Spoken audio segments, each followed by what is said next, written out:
बिस्मिल्लाहिर्रहमानिर्रहीम। शुरू अल्लाह के नाम से जो बड़ा मेहरबान निहायत रहम वाला है। अस्सलाम वालेकुम गाइस। तो आज हम इंजप्शन के बारे में डिस्कस करेंगे। ये इंजप्शन जो है ये हमारे पास यूनिफाइड प्रोसेस और रैशनल यूनिफाइड प्रोसेस का फर्स्ट फेज़ है। तो इसमें जो चीज़ें हम पहले डिस्क्राइब कर चुके हैं वो उनके बारे में हम डिस्कस नहीं करेंगे, बाकी जो चीज़ें रहेंगी उनके बारे में डिस्कस करेंगे। तो इसलिए जो इससे पहले ट्यूटोरियल अगर आपने नहीं देखे तो आप उनको एक बार रिव्यू कर लें। तो अब हम डिटेल के साथ इंजप्शन के बारे में डिस्कस करेंगे।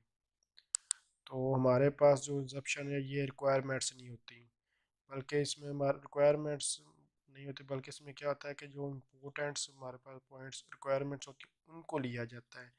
और जो इसमें क्या चीज़ें होती हैं वो नेक्स्ट आने वाली जो स्लाइड उसमें देखते हैं। तो इसमें जो चीज़ें होती हैं वो सबसे पहले हम क्या करते हैं कि हमारा जो भी प्रोजेक्ट का विजन क्या होगा वो देखते हैं, बिजनेस केस क्या होगा उसके बारे में जानते हैं, फिर प्रोजेक्ट फिजिबल क्या होता है इसके बारे में जानते हैं, या फिर हम क्या करेंगे बाय या बिल्ड करेंगे अपने प्रोजेक्ट को, और उसका रफ सा आइडिया लगाते हैं जो हमारा प्रोजेक्ट उसके पर कितनी कॉस्ट आएगी। याद रहे कि जो हमारा जो आइडिया होता है इसका कॉस्ट का ये हमेशा रफ ही होता है। आप कंफर्म कभी भी नहीं कह सकते ये कि इतनी ही कॉस्ट आएगी। अगर आप इसको कंफर्म कहेंगे तो ये आपके पास यानी कि आप इंजप्शन वगैरह को ये आगे आएगा कि आप इसको समझ नहीं सकते। फिर तो क्या होता है कि लास्ट पर क्या आप जहाँ फिर जो आपका प्रोजेक्ट है ये इटरेटिव है क्योंकि इसलिए इस पर बहुत कम जो आपकी कॉस्ट आती है। तो आपको गो गो नो यानी कि आप प्रोसीड फर्दर फिर जो आपका प्रोजेक्ट है उसको प्रोसीड करना चाहते हैं या फिर स्टॉप करना चाहते हैं। अगर तो आप समझते हैं कि ये हमारा जो प्रोजेक्ट है ये सक्सेस होगा, इसमें किसी किस्म कोई फेलियर नहीं आएगी और हमें बेनिफिट ज़्यादा मिलेंगे, तो आप इसको मज़ीद प्रोसीड कर। अगर आप समझ नुकसान होगा हमें तो आप इसको यहीं स्टॉप कर देते हैं। तो इसके बारे में जो विजन क्या है इसके बारे में हम डिटेल के साथ डिस्कस कर चुके हैं पहले। अब बिजनेस केस क्या है ये नेक्स्ट स्लाइड में भी आएगा, और इसकी फ़िलहाल हम डेफिनेशन देखते हैं कि बिजनेस केस क्या है। तो इसकी जो डेफिनेशन है वो आप सिंपल ये देखेंगे, ये हमारे जो प्रोजेक्ट होते हैं उसके बारे में हम यानी कि यूनिफाइड प्रोसेस के जो भी आर्टिफैक्ट्स या फिर प्रैक्टिस होती हैं उनकी हम चॉइस करते हैं और उनको हम लिख भी सकते हैं।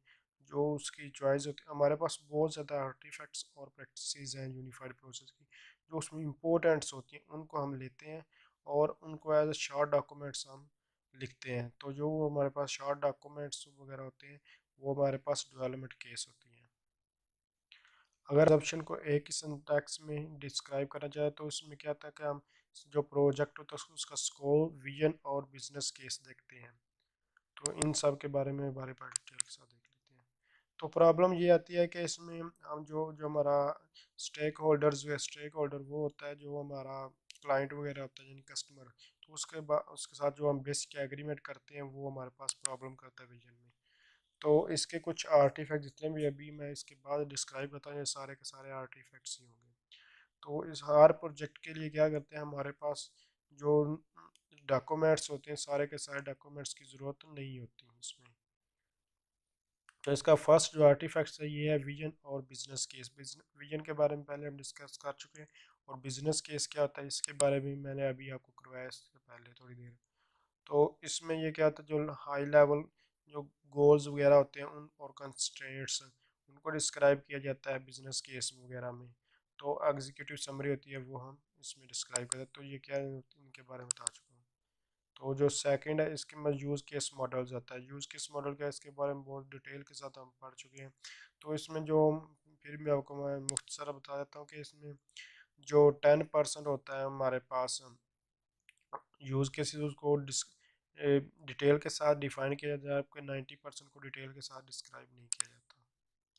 सप्लीमेंट्री स्पेसिफिकेशन क्या था इसके बारे में हम डिस्कस कर चुके हैं, और ग्लोसरी क्या है इसके बारे में। और रिस्क प्लानिंग में इसमें शायद बता देता हूँ कि आपको जो जितने भी हमारे पास रिस्क वगैरह आते हैं उनको हम कम से कम करने की कोशिश करते हैं। यानी कि जो हमारे पास नोन और जो एक्सपेक्टेड यानी कि जिनके बारे में हमें पता या उम्मीद होती है कि ये रिस्क आ सकते हैं उनको हम कम करने की कोशिश करते हैं।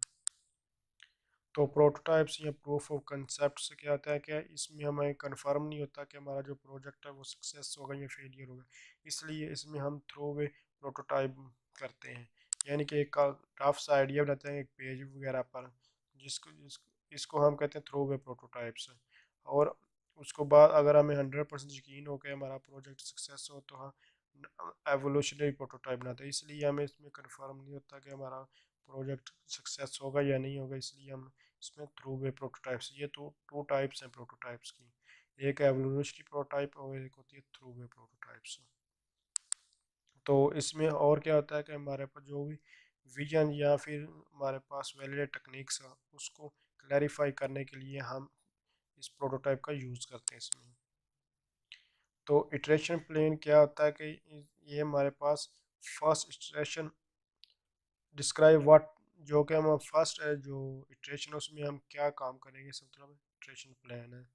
और इसमें हम कोर जो फंक्शनैलिटी उसको इम्प्लीमेंटेशन उसकी करते हैं। और जो हमारे पास बिग रिक्सेस होते हैं सबसे पहले हम उनको लेते हैं और उनके साथ हम वर्क करते हैं। तो ये हमारे पास artifacts phases are software development plan है, तो इसको हम रिसोर्स प्लान भी कहते हैं।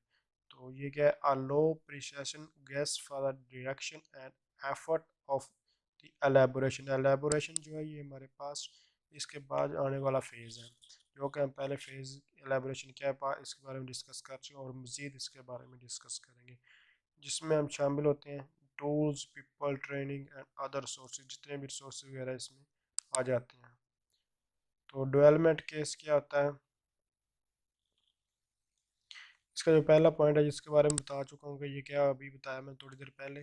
तो और ये note at the UP is always customized for each project, यानी कि जो यूनिफाइड प्रोसेस है ये हमेशा जो है कस्टमाइज होता है। कस्टमाइज आप अपने सिस्टम वगैरह की सेटिंग करते हुए वक्त भी देखिए, कोई भी सॉफ्टवेयर इंस्टॉल करते वक्त देखते हैं कि कस्टमाइज होती है या डिफ़ॉल्ट सेटिंग वगैरह होती है।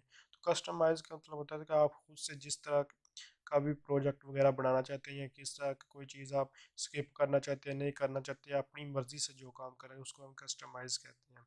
तो ये हम अपने हिसाब से जो भी प्रोजेक्ट बनाना होता है उस तरह का हम बना सकते हैं। तो जो भी इसमें आर्टिफैक्ट्स या फिर हमारे पास और काम होते हैं वो सारे के सारे पार्शली कंप्लीट, यानी कि हाफ कंप्लीटेड होते हैं और वेट करते हैं नेक्स्ट रिफाइनमेंट इटरेशंस का। तो इसमें बार बार इटरेशन होती है फिर रिफाइनमेंट होती जाती है, इसलिए ये पार्शली पहले होते हैं। तो ये हमारे पास जितने भी हम पहले ये सारे हम पढ़ चुके हैं, ये सारे के सारे जो ये थे आर्टिफैक्ट्स थे इंसेप्शन के।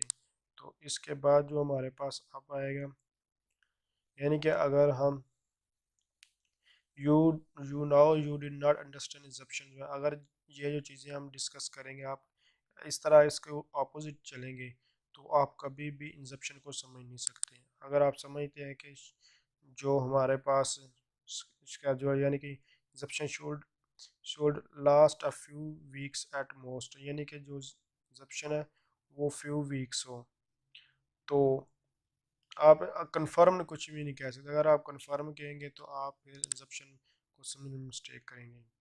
तो रिक्वायरमेंट्स, अगर आप रिक्वायरमेंट्स को फुली डिस्क्राइब करते हैं तो फिर भी आप इसको समझने में मिस्टेक करेंगे, बल्कि इसमें क्या हमें जो इंपॉर्टेंट रिक्वायरमेंट्स वगैरह होती हैं उसको डिस्क्राइब करें। अगर आप फुली करेंगे तो आप इंसेप्शन को समझने में मिस्टेक करेंगे।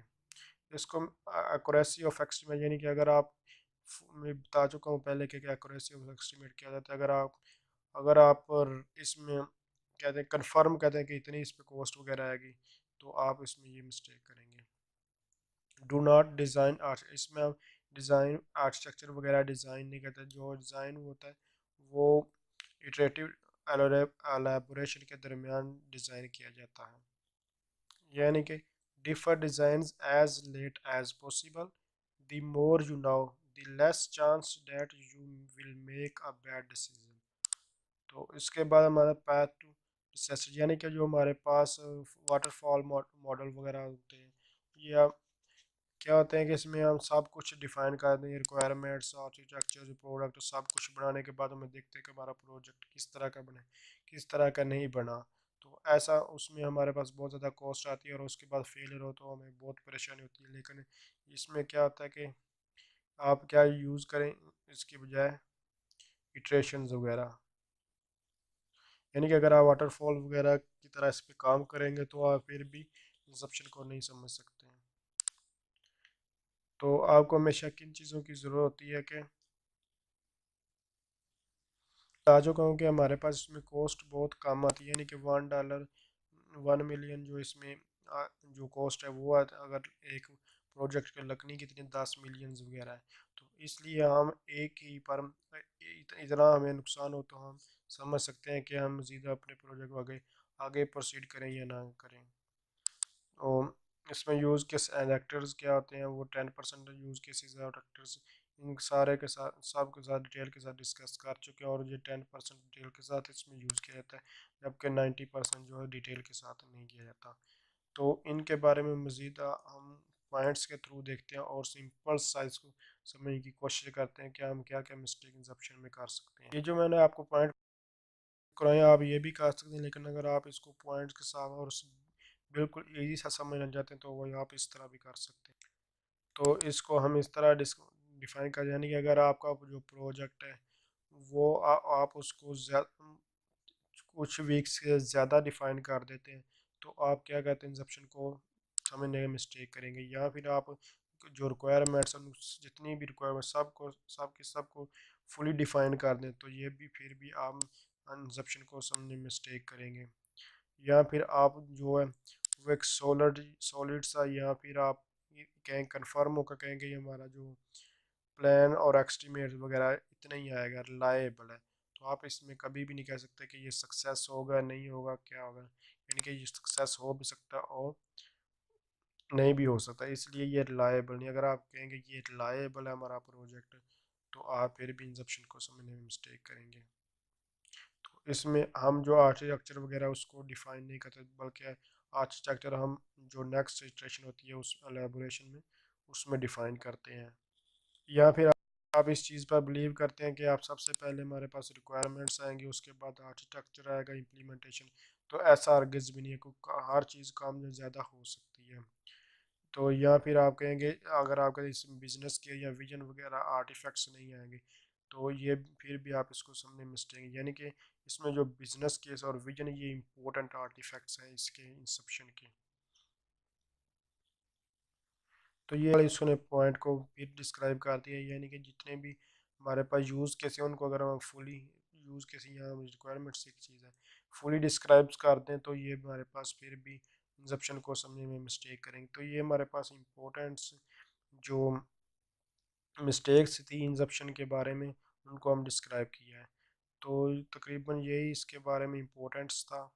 तो अब आपको जिस तरह का भी क्वेश्चन आता है, जिस कोई भी आपको यूनिफाइड प्रोसेस में या उसके फेजेस में से या फिर इंसेप्शन को अलहदा आपसे कोई क्वेश्चन पूछे या उसके आर्टिफैक्ट्स या उसको समझने में क्या मिस्टेक्स के किसी भी क्वेश्चन किसी भी तरह का कोई क्वेश्चन है तो आप उसको अटैम्प्ट कर सकते हैं। अगर आपको किसी चीज़ की फिर भी समझ नहीं आई तो आप कमेंट्स के जरिए पूछ सकते हैं। Thanks for watching.